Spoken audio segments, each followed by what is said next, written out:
Tessa Richards, and I work for the BMJ. I'm one of the editors there, and I'm also responsible for the journal's patient partnership strategy.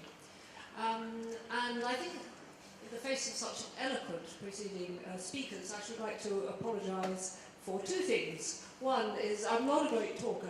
You must understand that I went to an English boarding school, and there we were taught to put up or shut up.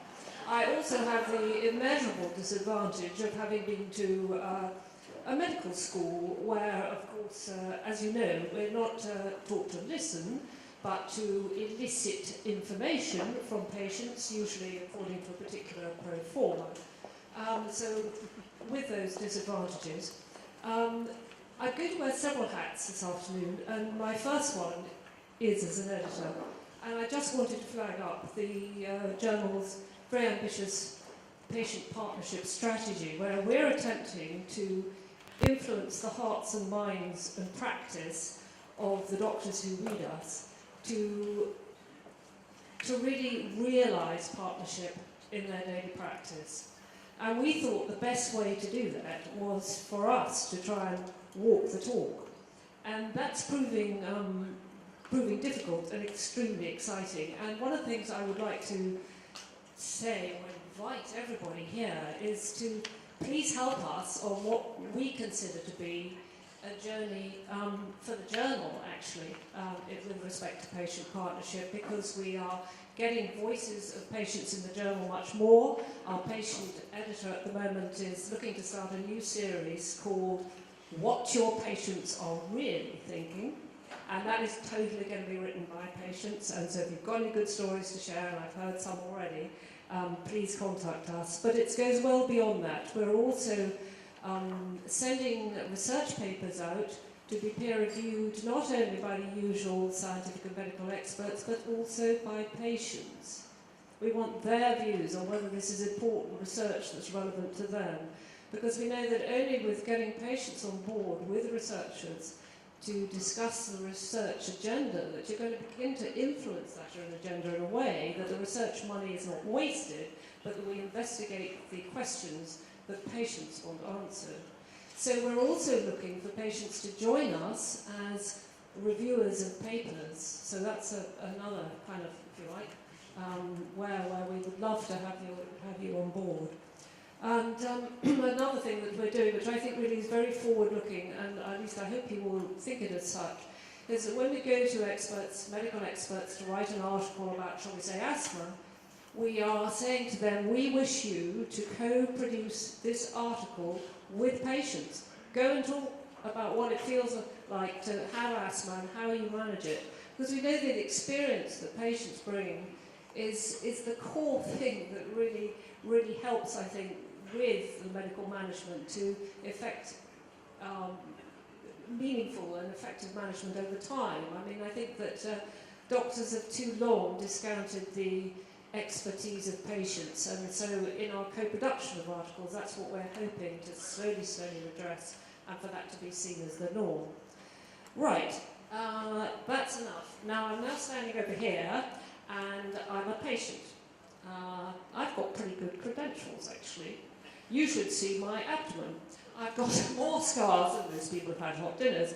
10 years ago, I presented very late with stage 4 adrenal cortical carcinoma, which is really aggressive, and I had 3 bouts of surgery for recurrence in the liver and then the lung, and I'm damn lucky to be here. And subsequent to that, I've developed hyperparathyroidism. That's a condition where your calcium runs very high, and also pernicious anemia. And those two conditions are rather weird, but now diagnosed, can be managed. And so I don't want to talk about my own experience, but really that of being a carer, because one of the things that's hit home to me, you know, when you're a patient, and I've been on intensive care and in a lot of pain, you know, a dose of morphine is a jolly useful thing. It can relieve your pain, albeit not, you know, completely, and albeit you need another dose. When you're a carer, it's like we've had this example, you know, you're a carer 24 hours a day, and there's very little relief from it. And I think it's a tough role. And So before I go on to my own experience as a carer, just very briefly just to divert you, maybe I'll just go to the one slide, next slide. Going backwards, yeah. Now, I suppose we've had a lot about music, we haven't quite got over the dancing, or maybe we have, but anyway, this is the kind of like idea of what you would hope that the kind of relationship that you would have with your doctor if you were the carer, maybe with the team that you support was going to dream on. I just leave that in the background. Actually, this was a cover of our journal, we got really hauled under coals for because some doctor said, "What's sex? What the front of the BMJ?" You know, absolutely. And others said, "Well, okay, yeah, which one of those is the doctor?" Anyway, but I think two examples that have really come to mind, which we've published in the journal, which I'd just like to sort of draw attention to, I think, for the agony and distress that it can be to be a carer. And not just because someone's not listening, but they're dismissing your views when you articulate them. Has anyone heard about Ashaya King? No, it's been very big in the British press because it's a 5-year-old boy with a brain tumour.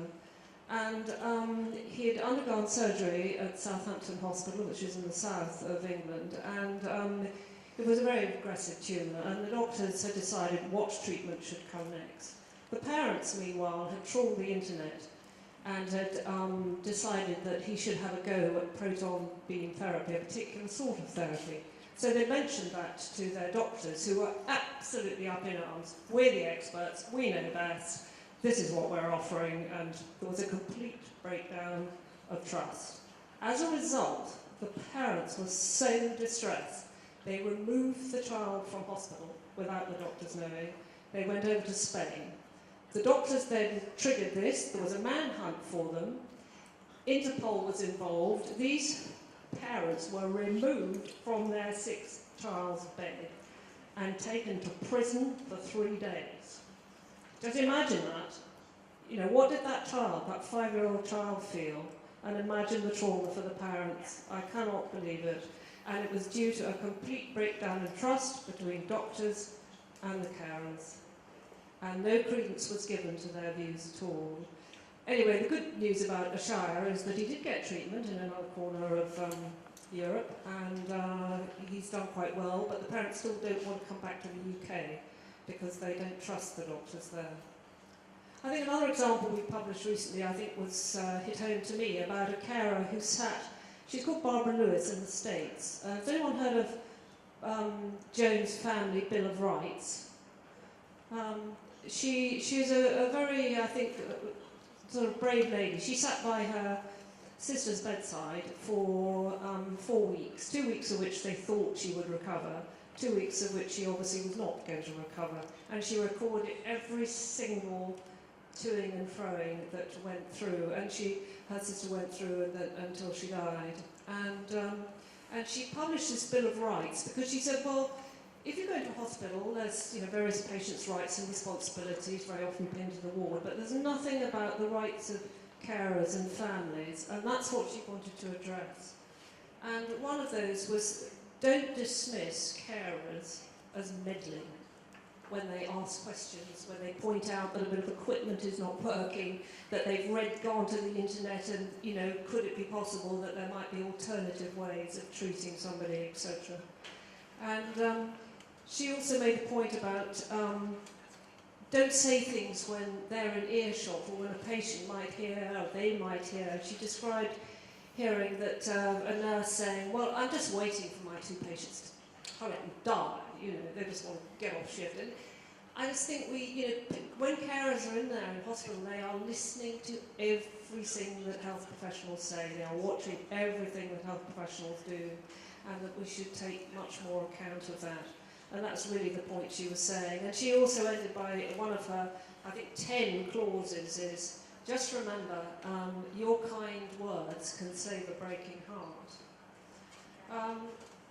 In my experience, that would be just the case about kind words saving a breaking heart. And my father, and I'm sorry I don't have a picture of him, he hated having his photograph taken, but I do have one, but he was a free spirit. turned his hand to many different careers, and when he developed dementia, it was very sad. But one of the things I find hard to forgive is that he sort of became a non-person. And when he was seen and had the diagnosis broken, the consultant said, well, I think you've probably got Alzheimer's, but we'll not know until you're dead and we've done a post-mortem on you. Which, of course, from a medical point of view, is absolutely correct. But, you know, this was traumatic for my sister and I, and I think my father. And, but the worst thing, I think, about his care was when he went from home to home, and some doctor decided to stop his medication as a sort of experiment, and he'd been on antidepressants for a very long time. If you stop those drugs acutely, people go, or may, go psychotic. He did. He thought he was on a burning aeroplane, and he laid about him with his stick, so they then flattened him with a drug and called in the psychiatrist to section him. So I turned up and I said, please, you understand what's happened here. He's fine now. He's been started back on medication. If you just leave him quietly, he will be okay, won't he? And they just said, well, it's all right. We're going to section him, and there's nothing you can do about it. And we'll call an ambulance to take him to the hospital, to the locked secure mental unit. And I said, no, you won't. I shall drive my father. He's quiet, he can hardly walk as a result of the drugs you've given him. And he went to this locked secure mental unit. He was there for 6 weeks, and he rang me every day saying, gosh, please, Tess, I'm not ill at all. He said, I'm on my bended knees, please get me out of here. The other patients are so disturbed, and I am all right. It was very sad. I still remember him on the phone. He may have had dementia, but he was fit enough and well enough to make a phone call to me.